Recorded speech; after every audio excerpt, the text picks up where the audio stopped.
lagi dengan kelompok 7 siang. Di sini kami akan membahas mengenai demam tifoid yang diakibatkan oleh bakteri Salmonella typhi. Nah, video ini merupakan tugas dari praktikum keanekaragaman mikroorganisme.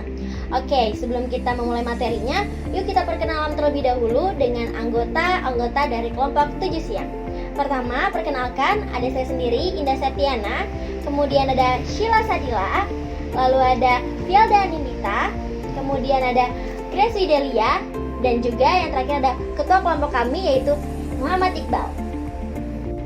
Nah, mengapa kami ingin mengambil topik tersebut? Karena menurut data yang kami peroleh bahwa di Indonesia insiden demam tifoid ini terjadi sekitar 300 sampai 810 kasus per 100.000 penduduk di Indonesia setiap tahunnya.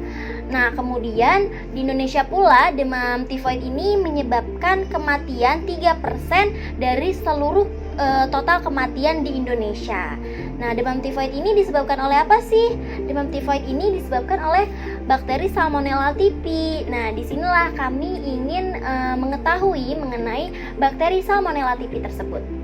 Hayo, udah pada tahu belum mengenai bakteri Salmonella typhi? Belum kan? Nah, kalau belum, jangan sampai di skip ya video ini, karena nanti kami akan menjelaskan mengenai apa itu bakteri Salmonella typhi, bagaimana bentuk dari bakteri tersebut, dan juga dampak dari bakteri Salmonella typhi kepada organ yang telah terinfeksi. Sehingga nanti kamu akan lebih mengerti, lebih mengenal lagi mengenai bakteri Salmonella typhi. Bakteri Salmonella typhi merupakan bakteri gram negatif yang dapat menyebabkan demam tifoid. Nah, bakteri ini memiliki ukuran sekitar 0,7 sampai 1,5 kali 2 sampai 5 mikrometer dengan bentuk yaitu seperti batang. Nah, bakteri Salmonella typhi ini tidak memiliki spora dan bergerak menggunakan flagel peritrik. Nah, bakteri Salmonella typhi ini merupakan bakteri patogen sehingga dapat menginfeksi pada hewan dan juga pada manusia. Nah, bakteri Salmonella typhi ini dapat hidup dalam kondisi aerob atau pada kondisi fakultatif anaerob, di mana dengan pH yaitu sekitar 6 sampai 8 dan juga dengan suhu yaitu 15 sampai 41 derajat Celcius. Nah, kemudian bakteri Salmonella typhi ini dapat hidup pada air, tanah, dan juga bahan makanan. Kemudian kalau dalam feses di luar manusia, bakteri Salmonella typhi ini dapat bertahan hingga 1 sampai 2 bulan. Nah, pada air susu, bakteri Salmonella typhi ini dapat bertahan lebih lama. Mengapa? Karena pada air susu itu terdapat protein lemak dan juga gula yang merupakan substrat saprofit. Halo guys, saya Sila akan membuat peraga dari bakteri Salmonella typhi. Sebelumnya, saya akan memperlihatkan gambar bakteri Salmonella typhi jika dilihat dalam scanning elektron mikrogram sebagai berikut. Jika dilihat pada gambar, Salmonella typhi memiliki struktur dengan tipe flagella peritrik, yaitu flagella yang terdapat di seluruh permukaan tubuh. Saya akan membuat peraga bakteri Salmonella typhi dengan struktur yang lebih detail sebagai berikut. Alat dan bahannya adalah kertas HVS, gunting, lem, spidol, botol bekas, dan kertas berwarna putih. Dan bahan untuk membuat organel yaitu terdapat kancing, karet, daun kering, dan benang.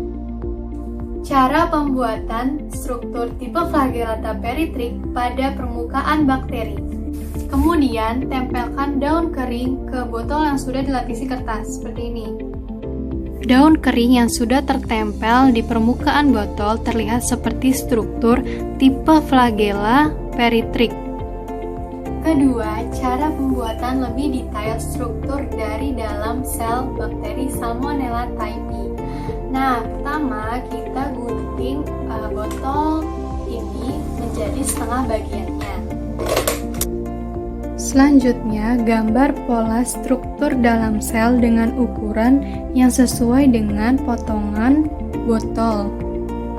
Selanjutnya, bahan peraga organel ditempelkan di pola dalam sel bakteri.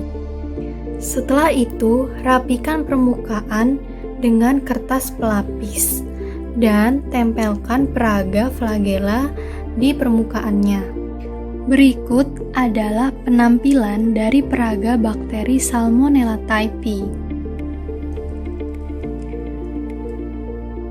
Salmonella typhi merupakan bakteri patogen penyebab demam tifoid, yaitu suatu penyakit infeksi sistemik dengan gejala demam yang berlangsung lama, sehingga menyebabkan inflamasi yang dapat merusak usus dan organ hati.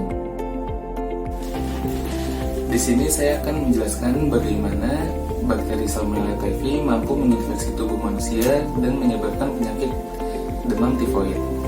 Jadi pada awalnya bakteri ini akan menyerang atau menginfeksi saluran pencernaan manusia yang diawali dengan masuknya bakteri Salmonella typhi ini ke dalam mulut lalu akan menuju ke lambung.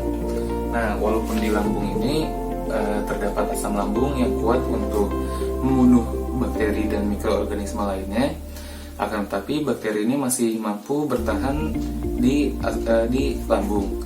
Hal ini dikarenakan bakteri Salmonella typhi ini akan menurunkan pH tubuhnya, sehingga pH tubuh bakteri dan juga pH lingkungan yang dalam hal ini asam lambung akan sama, sehingga bakteri akan mampu melanjutkan perjalanannya menuju organ selanjutnya, yaitu usus halus.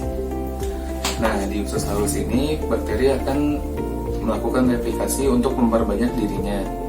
Di saat seperti inilah seseorang sudah mengalami gejala-gejala ringan seperti demam tinggi, lalu gangguan pencernaan dan juga ruam merah pada kulit. Nah, saat bakteri Salmonella typhi ini berada di usus, hal ini disebut juga fase inkubasi bakteri, di mana waktu fase inkubasi bakteri pada tubuh manusia ini bervariasi dan juga dipengaruhi oleh faktor usia. Nah, saat bakteri sudah sangat banyak di dalam usus halus, bakteri ini mampu terangkut oleh sistem peredaran darah. Saat sistem peredaran darah mengangkut bakteri Salmonella typhi, bakteri Salmonella typhi mampu menyerang organ-organ tubuh manusia lainnya seperti paru-paru dan juga ginjal. Hal ini cukup berbahaya karena dengan bakteri Salmonella typhi menginfeksi organ lain, maka dapat terjadi komplikasi yang menyebabkan kematian. Bakteri atau Bacillus Salmonella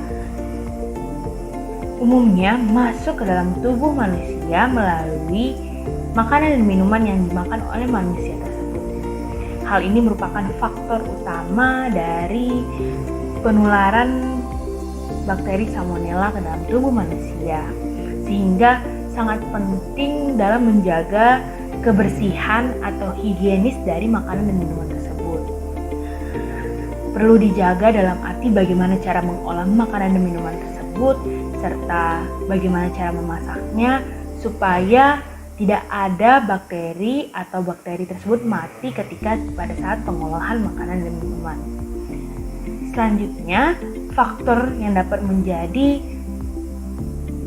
penyebab penularan bakteri Salmonella yaitu yang terutama juga terdapat dalam bagaimana kita menjaga kebersihan diri kita. Salah satunya pola dalam mencuci tangan. Dapat diketahui masih banyak manusia atau orang-orang di sekeliling kita yang menyepelekan dalam mencuci tangan.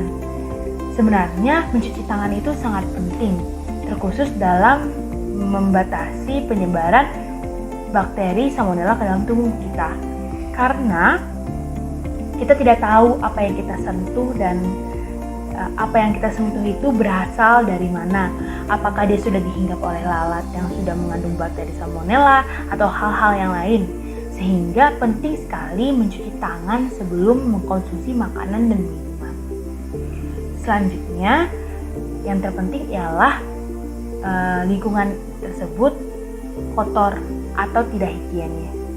Kotor atau tidak higienis merupakan sarang atau tempat berkembangnya bakteri atau kuman, salah satunya bakteri Salmonella, sehingga penting sekali bagi kita dalam menjaga lingkungan kita supaya bersih dan terawat.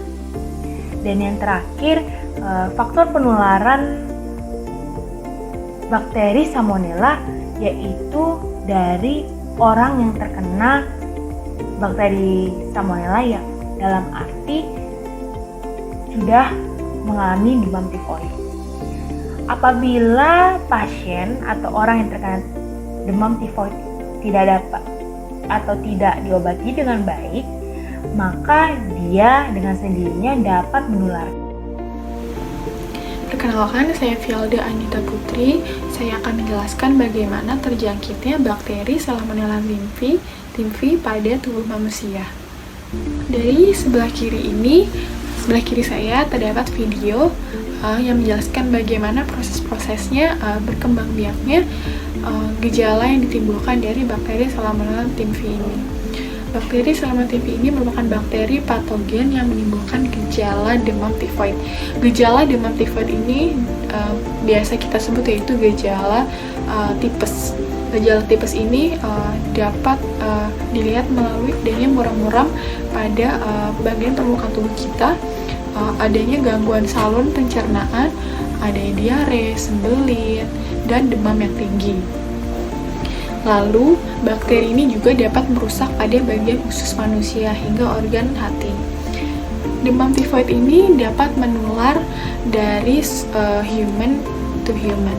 Kenapa? Karena bakteri ini hanya dapat berkembang biak di inangnya saja, yaitu inangnya khusus pada manusia.